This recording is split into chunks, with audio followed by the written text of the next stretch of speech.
welcome to this news hour. I am Barbara Jonathan. In our top stories, the unstable security situation of Eyumojok in the Manyo division is further compounded by the poor socio-economic state of that municipality. Inhabitants of that administrative unit in the crisis-stricken southwest region of the Republic of Cameroon have gone without electric energy and water or potable water supply for 5 years, and Africa continues lagging behind with just 16% of intracontinental trade against 72 in Europe, 52 in Asia, and 50 in America. Member states of the African Union are now stepping up efforts to establish an effective continental free trade zone. Those were our top stories.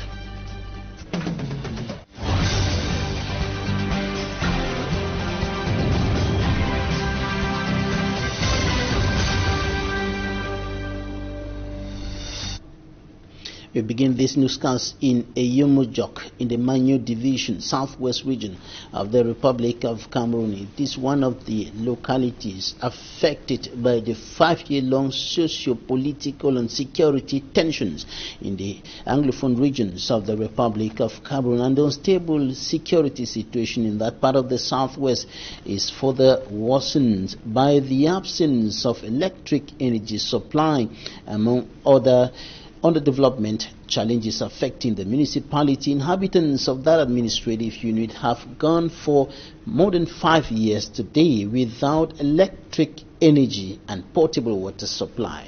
Details in this report. It was a calm and quiet Eyumojok subdivision that we met. The locality situated in Manyo division, southwest region of Cameroon, for the past 5 years has been in the dark, no electricity. The reason for them being in darkness has been linked to the ongoing crisis in the southwest region. Since this crisis started, we've been cut off from the rest of the country because we don't hear news, we don't do anything because there is no light. Now, and is this light which generates the only source of water we have, which is the lake. On the walls of several buildings, meters could be spotted. Unfortunately, no electricity. Apart from the problem of electricity, inhabitants of Eyumojok lack potable drinking water. Because of the lack of electricity to drag the water from Lake Ejagam, the inhabitants of Eyumojok are forced to use well water. Generators are acquired for those who can afford to serve their needs. The population think solar energy will be the best solution. We believe if a solar system is planted here, this will help us generate water, generate electricity. We are cut off from the entire world because of light. We don't hear news. The population of Eyumojok is now calling on local authorities to help look for solutions to their problems. This is the case in many parts of the hinterlands in the Republic of Cameroon. Underdevelopment is also a major problem in Lakdo, in the north region of the country, and some municipal councillors of that administrative unit are accusing the mayor of embezzling money meant for the development, growth and well-being of the municipality and her people. This is what provoked a tense atmosphere in the last council session in that part of the country. Innocent as a report. The session devoted to the examination of the 2020 administrative and management accounts of the Lakdo Council in the North Region finally holds after failing on the 18th of June. The mayor, Luke Kaga, is suspected of embezzling funds. In reality, we strictly examined the 2020 budget We noted in some paragraphs that the figures were not corresponding. Again, we consulted 3 different documents, and in all, the figures differ in these 3 documents. We also discovered some blind expenditures. The mayor, who admits certain errors in management of funds, gives excuses to the councillors, indicating he will rectify the errors in the coming days. Cette opportunité pour présenter mes excuses. That he remains a human, capable of committing mistakes. Je reste un humain capable de commettre des erreurs. Excuses visibly ignored as majority of the councillors decide to vote against adoption of the administrative and management accounts. 10 voted in favor. 25 voted against. The representative of the Minister of Decentralization reviewed the provisions of Article 470 of the General Code of Decentralized Territorial Collectivities. Donc vous avez 72 heures. He gives 72 hours to the councillors to present all what they note as irregularities to the SDO of Benue in the administrative accounts. He adds, after the deadline, it will imply they want to block functioning of the municipality, and the law will come in to avoid this. Municipal authorities are facing stiff resistance from the population in their fight against urban disorder. This is a problem that has become more or less a hard nut, just too difficult to crack for even administrative authorities in the town of Douala. And after the agents of the Douala City Council, accompanied by security forces, or better still police officers, chased away some traders in the center of Aqua, traders who were occupying pedestrian paths. They have come back. The traders are back to where they have been doing business for a long time now, and it is just quite difficult to move around some of those areas where pedestrian paths are completely occupied by traders. Immaculate Fogwe has more. Fight for the liberation of pedestrian paths in the economic capital Douala is yet to start bearing good fruits. At the Chinese market in the Douche neighborhood, the entire walkway is jam-packed with vendors who are trying to make ends meet. This comes less than 24 hours after they were chased away with tear gas and their goods seized by Douala City Council workers. Since the month of June, council workers have been chasing us from the side. During the operation, the seeds are good. Many of us are breadwinners in our family. September is close. How are they expecting us to send our kids to school?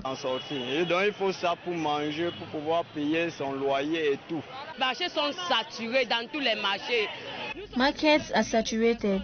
Where are they expecting us to go? We are over 1 million selling here.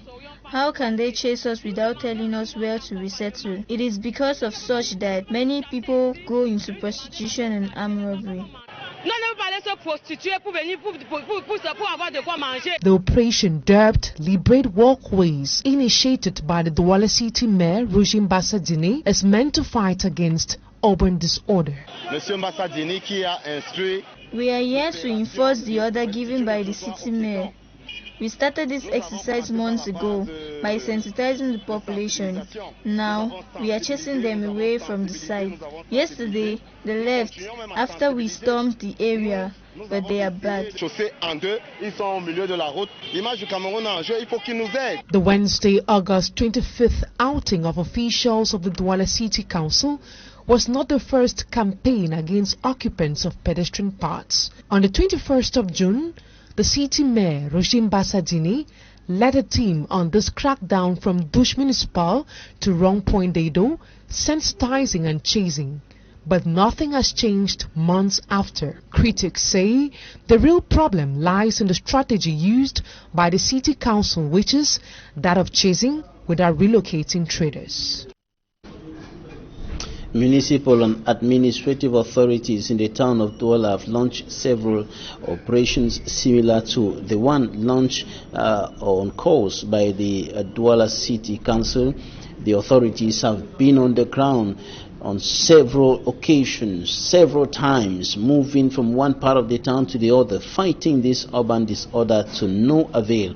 The problem has continued persisting and even worsening, and it is being attributed now to the influx of persons into the town from the crisis-stricken northwest and southwest regions of the country. There has been an increasing number of persons moving from those regions and are now internally displaced persons seeking refuge in the town of Douala, and this is being highlighted as one of the factors that is contributing to the urban disorder, but also rural exodus in the Republic of Cameroon.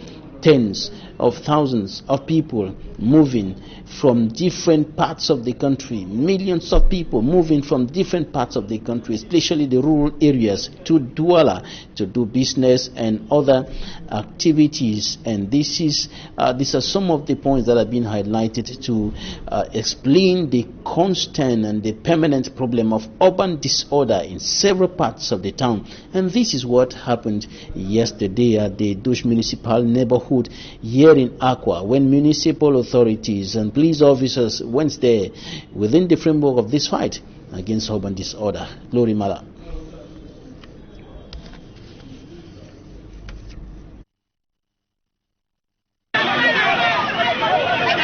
Disgruntled traders at Douche d'Aqua, Douala, on a sunny Wednesday, they clashed with the Douala City Council police, who sent them away and confiscated goods of unfortunate traders displayed on the forbidden pedestrian tracks.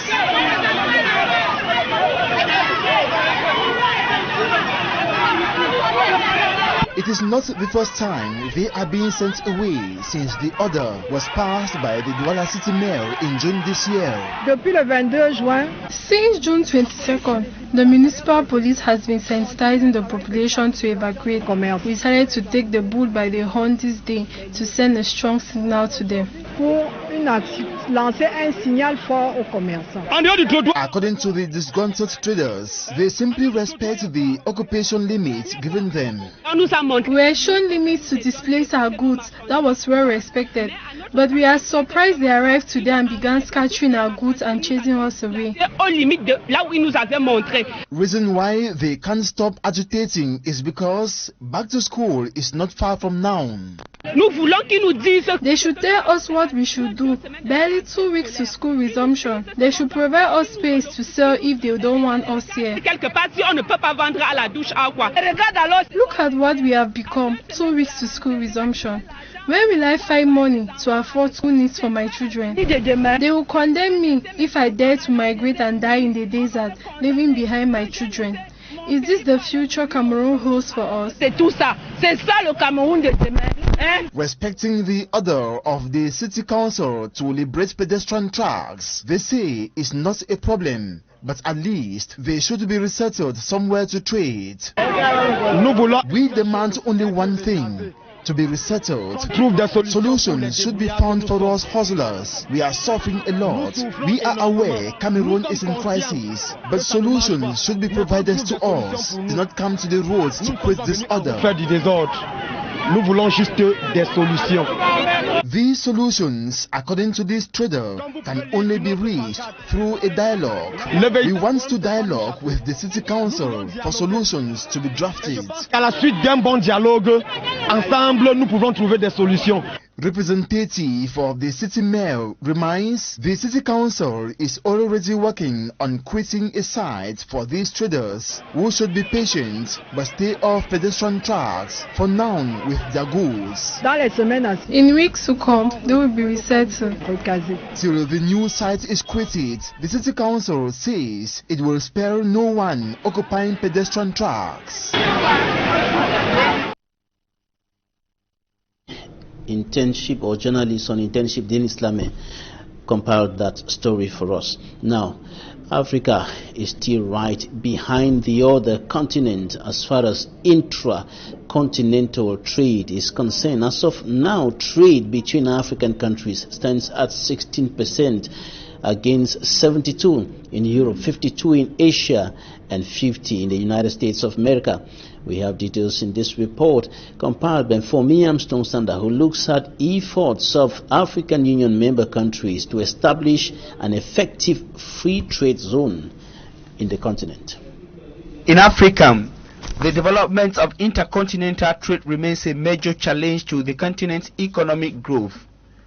Experts say trade between African countries as of now stands at just 16% because of obstacles like high custom duties, multiplication of borders between countries, and the deficiency in communication. Africans do not intertrade enough because of tariff and non-tariff barriers. We also have infrastructural problems and technical problems linked to trade. According to other experts, poor governance is also a factor slowing the effective flow of trade between African countries. The form of our administration in a whole is a major problem. Slow processing, bureaucracy, insufficient communication, and corruption constitute this problem. With just 16% of intercontinental trade, Africa is rock bottom compared to the rest of the world. For example, trade between European Union member countries stands at 72%, 52% for Asian countries, and 50% in America. To fill the gap and catch up with the rest of the world, African Union member countries are multiplying strategies to effectively implement the Continental Free Trade Zone. The hope of everyone is to see an effective intercontinental trade in Africa so that we can all benefit. We cannot develop a continent by consuming. We need to produce and intertrade. Africa is the richest continent in terms of natural resource deposit. For this reason, the continent should not only be limited to exploiting raw materials, which only contributes to 3% of global trade. Alors que les matières premières ne contribuent que de 3% à la richesse mondiale. These strategies were made public during a colloquium on the African Continental Free Trade Zone organized in Cameroon's economic capital city, Douala. In the course of the Douala rendezvous, emphasis was laid on sensitizing Africans on the importance of trading within the continent. Coming up next is Talking Point.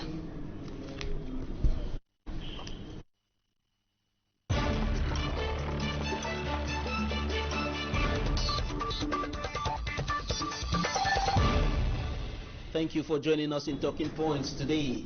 We are receiving an international anti-gender-based violence and peace crusader, founder of Hope Advocates Africa, general coordinator of Cameroon Women's Peace Movement, and Generation Equality leader, Karen Dassa. Welcome.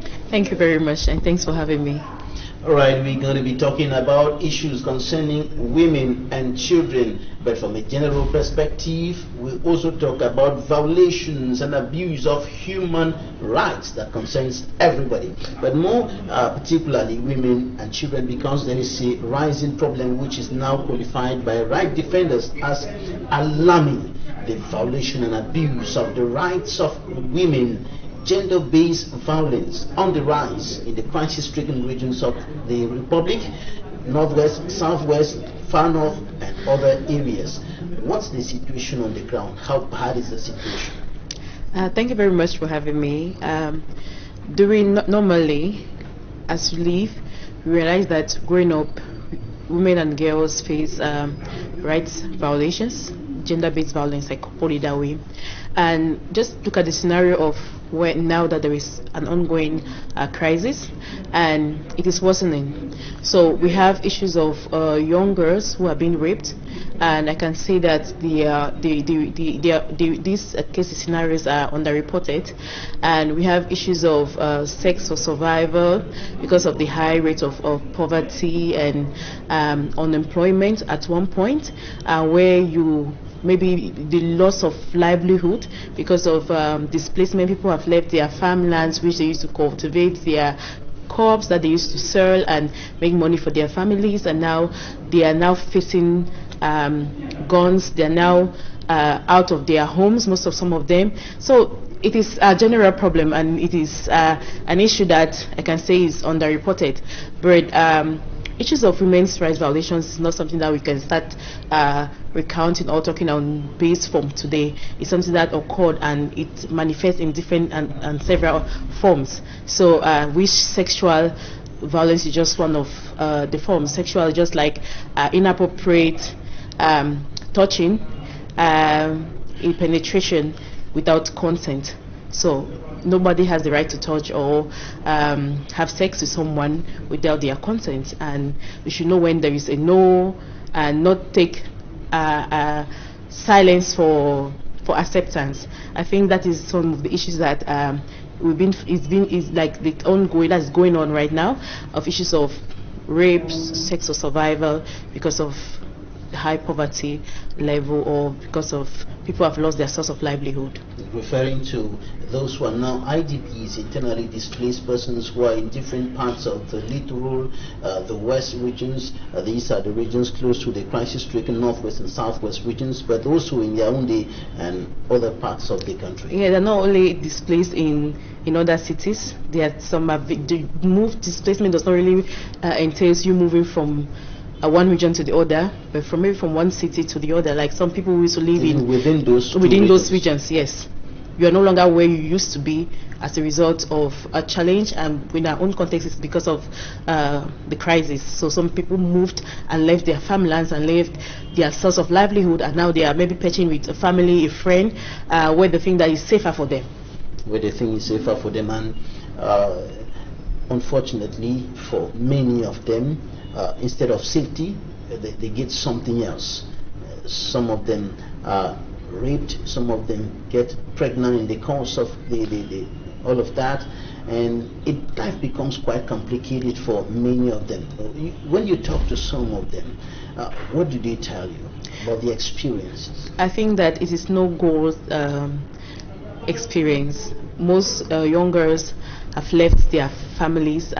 Some are even staying as nannies to some families who don't even take proper care of them because they are being exploited. That is another form of because they are being exploited. They are not being paid the wages that they deserve, but because of their condition, they just have to succumb because that is a source of survival for them. And also one of the reasons is, I've spoken about poverty, which is, I think it's the champion, it's one of the reasons, because people don't have money to even have access to sanitary pads. Now, how do you expect a woman who lives, who has been cut off from all economic sources and is barely surviving and has to beg? And most young girls look like they make use of what they have, like what God gave them. Some get engaged in sex or survival, which is the order of the day. And this is also a problem because it is not only about looking at the sex or survival, it's looking at the transmission of sexually transmittable infections and diseases. And we don't have that access of health. Like they don't have access to, most of them don't even have the informations or the details that they require about their health. And those, because they don't have access, they will definitely have access infections and will not be able to treat themselves because they are all fending for themselves and looking at how to feed and how to take care of their families. I think these are some of the issues that complications that are sometimes not irreversible in some cases. Yes, it is. And in the far north region with the Boko Haram war going on there, there are reports of recurrent and repeated cases of gender-based violence, notably a rape in the locality of Mary. This is just one of the localities where the women and the girls there say they are being constantly raped by ex-militants of Boko Haram. I think during crisis, look at an example that's close by for us is a DRC. Like, look at how Dr. Mukwege worked with women who were raped. If you read the story, you understand that this rape has become a weapon of war, where it is an issue of power over. Like somebody feels that because maybe they have guns, they have more power over you, so they can sleep with you. And if you take an example of like the DRC case I spoke about, if you hear the stories of some survivors, they say guns were used to penetrate them. So this is something that is familiar in most or occurrence in most crisis scenarios where people like rape people because I want to show you that I'm more powerful than you, and because I have the guns, I feel there's this power over. So it is not different from the case in the North, and which is something that we need to condemn in its entirety. We need to condemn this act, because when you talk to girls and women who have been raped, most of them never get over this trauma, because most of them, the consequences are far-reaching, and it follows them right up to the end of their lives, because they always feel like maybe I was not protective enough, maybe because society has the blame game. They'll blame you and say because you're wearing a short skirt, that's why you were raped. So it is complicated, like I said, and it is not like we do a lot of victim blaming and blame people. Why were you sitting in this place at this particular time? And most of the time, if you want to look at the context in the far north, you will not ask the women that why were they not well dressed.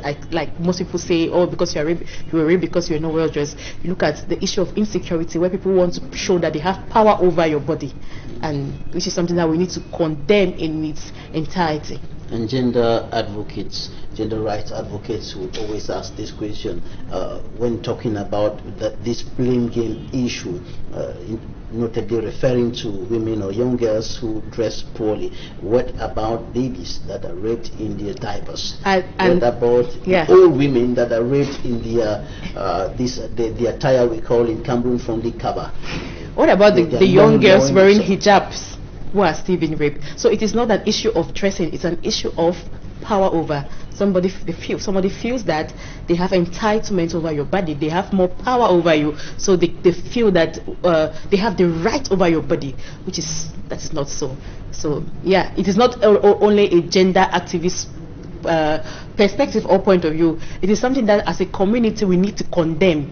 Because sometimes when you talk to people, they say, oh, gender, it's not an issue of gender, it's an issue of society, and if we don't condemn it, it will keep occurring, and this is affecting and impacting negatively the lives of so many young girls. Apart from the crisis in the northwest, southwest, far north and elsewhere in the country, what are other factors that contribute or promote these issues in our society today? The issue of rape is, first of all, look at poverty most of the time. If you want to look at rape, I was talking about the issue of power over. Well, like it's just an issue of power in, but somebody feels that they have more power over you. And most of the time, it is when you talk of girls like sex or survival, it's an issue from a basic of poverty. Like people don't have access to the resources, basic necessities that they need. They don't have access to food. They don't have access to they don't have access to food to eat. They don't have access to money to buy the basic necessities and the things they need for their own bodies. And they feel that the only way that they can survive is just to sell what they have and make use of their body, and they get into sex or survival, which is not the best way or the right decision to take in any case. It is never. But the other issue which often comes on the table has to do with cultural practices that actually violate the rights of women. Yes, in some cultures we know that there is this male privilege where male children or boys are given more powers and more respect and regarded more than girls. And most of the time, if you look at back in our community, that some of our parents will tell us that they didn't go to school because they had to let their brothers go to school, because their brothers had this privilege because they were boys and they were men, for instance. And that is something that has been rooted in some culture and some traditional practices. And also there are so many of them. There are issues of female genital mutilation within our context. It is not as I think that times are changing and things are evolving, and you will not really see that evidence in our country, Cameroon, but it happens in many other countries. It happens in many other countries where women, young girls are are being female genital mutilations, the whole process, just a way of them taming them and saying you don't have to, you have, because you're a human, this happens to you. And these are some of the issues that we're all raising and flagging up. You're fighting against all of that, and that is why you converge on Douala with other women brought together by the United Nations Development Program to establish a national platform of actors in the fight against gender-based violence and human rights violations as part of the peace consolidation process. Do you think this is going to bring in a significant push in the fight against these issues?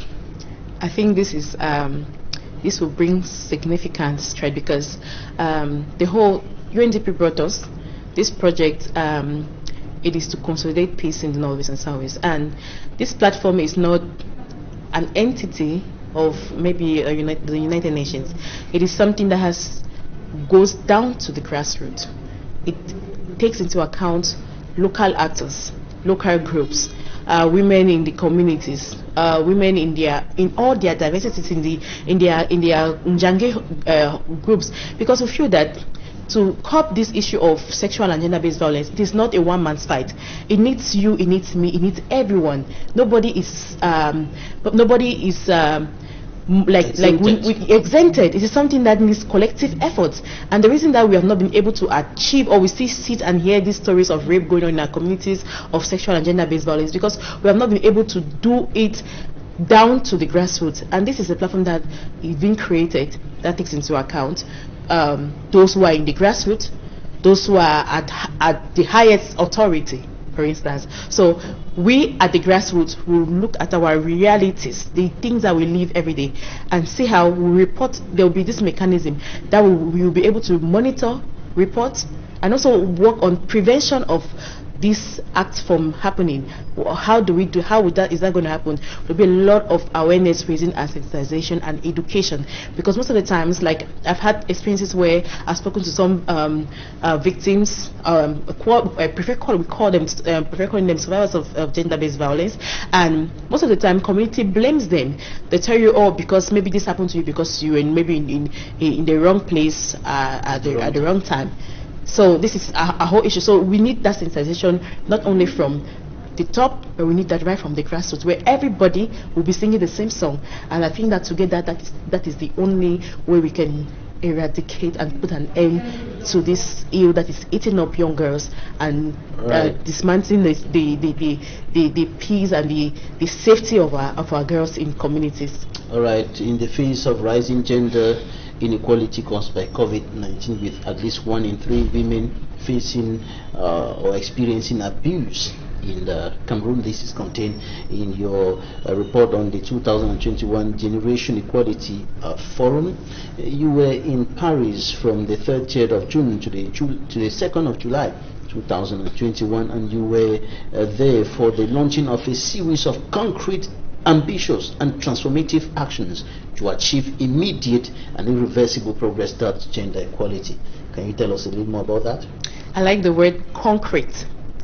The Paris Forum in 2020, UN Women came up with a campaign which is called the Generation Equality Campaign. Generation Equality it's a campaign that comes in to mark the 25th year of the Beijing Declaration and Platform of Action. I'm sure that you're versed with the Beijing Declaration and Platform of Action, which the women's conference, women went to Beijing and came up with a declaration that had 12 critical areas, and it spoke about education of young girls, poverty, so many, the 12 in altogether.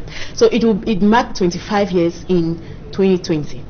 So 25 years before Beijing, we did not have, there are other means through which women are being violated, like social media, which is a normal occurrence right now, where women and girls are being bullied, people are being scammed, etc. So these specificities did not exist by 1995, so it changed with time. So this document had to be reviewed, and UN Women was bringing together those women who were in Beijing in 1995 and us young activists who are the generation of now.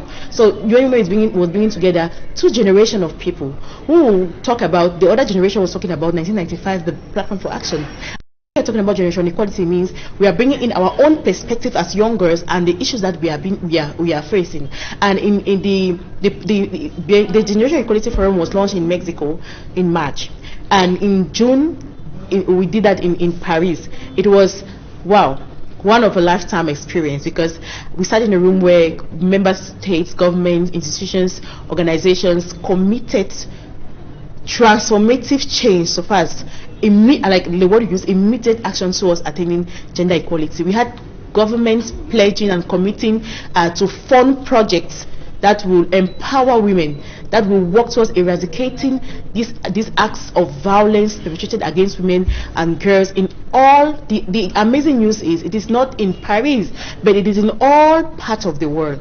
And we are happy that members for Cameroon was part of that. Like those of us from Cameroon were part of that meeting.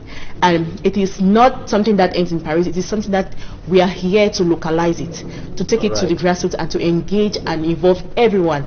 Karinda's International Anti-Gender Based Violence and Peace Crusader, founder of Hope Advocates Africa, general coordinator of Cameroon Women's Peace Movement, and of course Generation Equality leader. Thank you for your time.